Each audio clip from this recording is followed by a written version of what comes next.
यन 4 second. आपसे मिलकर अच्छा लगा। क्या आपने कभी बिल्ली, कुत्ते, कबूतर या यहाँ तक कि सांप को सोते हुए देखा है? ये सब सामान्य और मामूली है। आज हमने वास्तव में खास जानवरों का एक चयन तैयार किया है जो हमें तब भी आश्चर्यचकित करते हैं जब वे खड़े होकर सोते हैं, एक पैर पर उड़ते हैं, रंग बदलते हैं। ओह, ये वास्तव में बहुत अच्छा है। तो सब्सक्राइब करें और चलिए शुरू करते हैं। ऑक्टोपस। ऑक्टोपस। अभी तक वैज्ञानिक ये नहीं जानते कि क्या ऑक्टोपस सपना देख सकते हैं। लेकिन किसी कारण से जब एक ऑक्टोपस सोता है तो उसके शरीर के साथ कुछ अजीब होता है। उसकी त्वचा लगातार रंग बदलती रहती है, रंगीन धब्बे और पैटर्न दिखाई देते हैं और वे आसानी से एक दूसरे में समाहित होते जाते हैं। यह ऐसा है जैसे किसी ने ऑक्टोपस पर एक स्लाइड शो लगा दिया हो। मूल रूप से रंग बदलने में कुछ भी असामान्य नहीं है।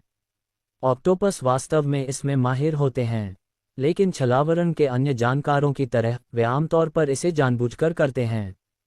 सबसे अधिक संभावना है स्लाइड शो का संबंध उस चीज से है जिसका जानवर सपना देख रहा है।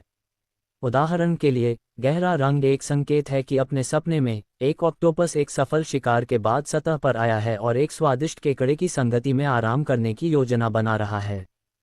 फ्लेमिंगो। फ्लेमिंगो में अन्य पक्षियों से कई अंतर होते हैं। वे अपना रंग भोजन के कारण पाते हैं। उनकी चोंच का निचला हिस्सा स्थिर होता है और अंत में वे लंबे समय तक एक पैर पर खड़े रह सकते हैं। इतना ही नहीं, वे न केवल खड़े रहते हैं बल्कि एक पैर पर सोते भी हैं। फ्लेमिंगो के कार्य को दोहराने का प्रयास करें और आपको बहुत जल्दी एहसास होगा कि इतने लंबे समय तक इस तरह रहना असंभव है। यहाँ रुकिए। हाँ, मैं ठीक हूँ। थोड़ा डगमगा रहा हूँ। खैर, अब आप इसे देख सकते हैं। एक समय में वैज्ञानिकों ने माना था कि यह वह तरीका है जिससे फ्लेमिंगो एक शिकारी से अचानक भागने की तैयारी करते हैं। लेकिन ये पता चला कि एक पैर पर खड़ा होना गर्मी के आदान प्रदान से जुड़ा है। फ्लेमिंगो के लंबे नंगे पैर लगातार ठंड महसूस करते हैं, इसलिए पक्षी बारी बारी से उन्हें अपने पंखों में गर्म करते हैं, लगभग वैसे ही जैसे लोग अपनी ठंडी उंगलियों को अपनी आस्तीन में छिपाते हैं। और हाँ, फ्लेमिंगो को कोई असुविधा महसूस नहीं होती। उनकी मांसपेशियां इस तरह व्यवस्थित होती हैं कि वे एक पैर पर सो भी सकते हैं।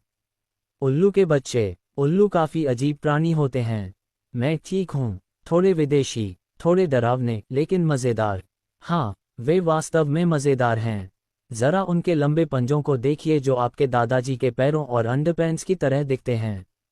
उन पैरों को देखो यार, जिंदा है। हाँ, लेकिन यह उनके बारे में अकेली चीज नहीं है।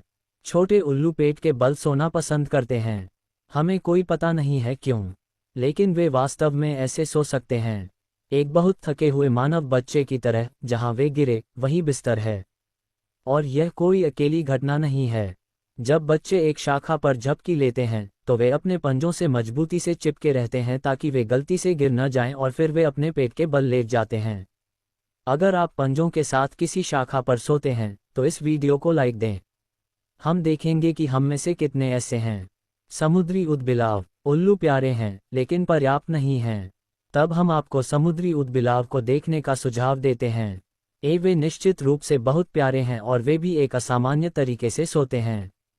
माना जाता है कि समुद्री ऊदबिलाव के पास सबसे मोटी खाल होती है और ऐसा लगता है कि यह उन्हें पानी में रहते हुए अपनी पीठ के बल सोने में मदद करती है। सोते समय उन्हें बह जाने से रोकने के लिए ऊदबिलाव खुद को शैवाल में लपेट लेते हैं और इसे एंकर के रूप में इस्तेमाल करते हैं। कभी कभी इस तरह जानवरों के पूरे समूह एक साथ सोते हैं। ये सैकड़ों रोएदार समुद्री ऊदबिलावों का एक पूरा बेड़ा है जो लहरों में शांति से झूल रहा है। ओह, लेकिन ये प्यारेपन की सीमा नहीं है। कभी कभी आप समुद्री ऊदबिलावों को एक दूसरे के पंजों से चिपके हुए देख सकते हैं ताकि वे धारा से दूर न बह जाएं। एक इतना प्यारा। ठीक है दोस्तों, ये फिनिश लाइन है। Well well. समुद्री स्तनधारियों की नींद एक बहुत ही रोचक चीज है, खासकर जब यह एक विशाल वेल हो। क्या आपने कभी सोचा है कि वेल कैसे सोती हैं? वैज्ञानिक लंबे समय से इस पर दिमाग लगा रहे थे क्योंकि सांस लेने के लिए वेल को नियमित रूप से सतह पर आने की जरूरत होती है। इसके अलावा अपनी नींद में वे शिकारियों के लिए आसान शिकार हो सकती हैं क्योंकि, खैर, आप जानते हैं, वेल आमतौर पर ऐसे छेद नहीं बनाती जहां वे छिप सकें। खैर, उसमें एक बड़ा छेद लगेगा। वैसे भी कुछ समय के लिए शोधकर्ताओं ने माना कि समुद्री स्तनधारी बिल्कुल नहीं सोते हैं या बहुत कम सोते हैं जब तक कि उन्हें एक अप्रत्याशित जवाब नहीं मिला। कुछ सीटेशियन प्रजातियां एक समय में एक सेरेब्रल हेमिस्फीयर को सुला सकती हैं और फिर उसे बदल सकती हैं। आमतौर पर यह उन पर लागू होता है जो छोटे होते हैं। बड़ी प्रजातियां पूरी तरह से सोने का जोखिम नहीं उठा सकती हैं। वे खड़ी स्थिति में पानी के भीतर बहती हैं और बाहरी उत्तेजनाओं पर कम या कोई प्रतिक्रिया नहीं देती हैं। त्वचा के नीचे की चर्बी की उच्च मात्रा बड़ी सीटेशियनों को स्थिर रहने देती है और यहां तक कि उन्हें सतह पर रोके रखती है। लगभग 10 से 15 मिनट तक वेल कसकर सोती हैं, फिर हवा का घूंट लेने के लिए सतह पर उभरती हैं और फिर से सो जाती हैं। बंदर ओरंगुटान। मानव जैसे दिखने वाले बंदर वास्तव में इंसानों की तरह बहुत दिखते हैं।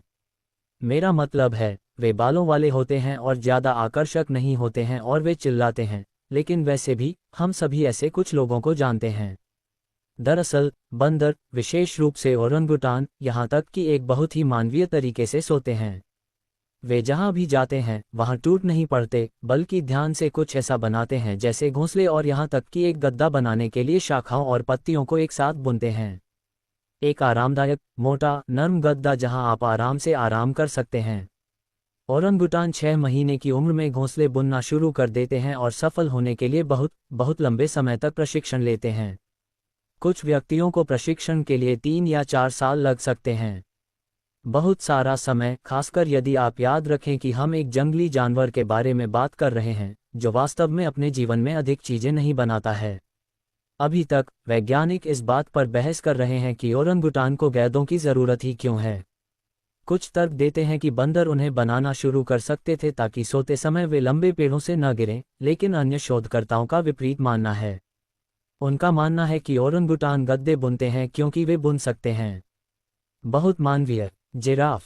क्या आपने कभी सोचा है कि एक जिराफ एक घोड़े और एक हंस और एक चीता और एक बकरी का मिश्रण है? वैसे भी एक बहुत ही अजीब जानवर, लगभग एक प्लेटिपस की तरह, और यह और भी अजीब तरह से आराम करता है।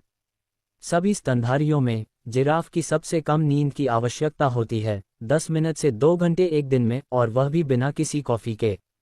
एक नियम के रूप में दिन के दौरान जिराफ खड़े होकर सोते हैं, कभी कभी सहारे के रूप में अपना सिर शाखाओं के बीच अटका लेते हैं। रात में वे सभी सामान्य जानवरों की तरह लेटकर सो सकते हैं, लेकिन अपनी गर्दन को मोड़ते हैं ताकि वे अपने सिर को अपने पिछले अंगों के निचले हिस्से पर या उसके पास कहीं रख सकें। वैसे वे 15 से 20 सेकंड में बहुत तेजी से सो जाते हैं। यह अद्भुत है कि वे अपनी गर्दन तोड़ते क्यों नहीं हैं। अगर आप पहले से ही जिराफ के झुकाव को दोहराने के बारे में सोच रहे थे तो न करें, बस न करें। वैसे वे कहते हैं कि शोधकर्ता लंबे समय तक इन जानवरों को सोते हुए पकड़ नहीं पाए थे। 1970 के दशक तक जिराफ के सपने को आखिरकार तस्वीरों के साथ दस्तावेजित नहीं किया गया था। घोड़े का चेहरा। घोड़े शिकारियों के खिलाफ निरंतर लड़ाई में विकसित हुए कई अन्य जानवरों की तरह घोड़े खड़े होकर सो सकते हैं। मुझे बस लेटने दो। उनके पास एक प्रकार का अंतर्निहित झूला होता है, स्नायुबंधन और कंडरा की एक प्रणाली जो घोड़ों को गिरे बिना या अपने घुटनों को मोड़े बिना आराम करने की अनुमति देती है। और वे अभी भी आराम करते हैं। ये वास्तव में एक शानदार तंत्र है। ईमानदारी से, हम थोड़े ईर्ष्यालु हैं। जंगल में इसने आधुनिक घोड़ों के दादा दादी को एक शिकारी को देखते ही तुरंत भागने में मदद की, जमीन से उठने में समय बर्बाद किए बिना। लेकिन आज भी घोड़े अवचेतन रूप से भागने के लिए तैयार रहते हैं। वे अक्सर निकास की ओर मुड़कर सोते हैं, हालांकि वे शायद जानते हैं कि आसपास कोई कृपाण दांत वाले बाघ नहीं हैं।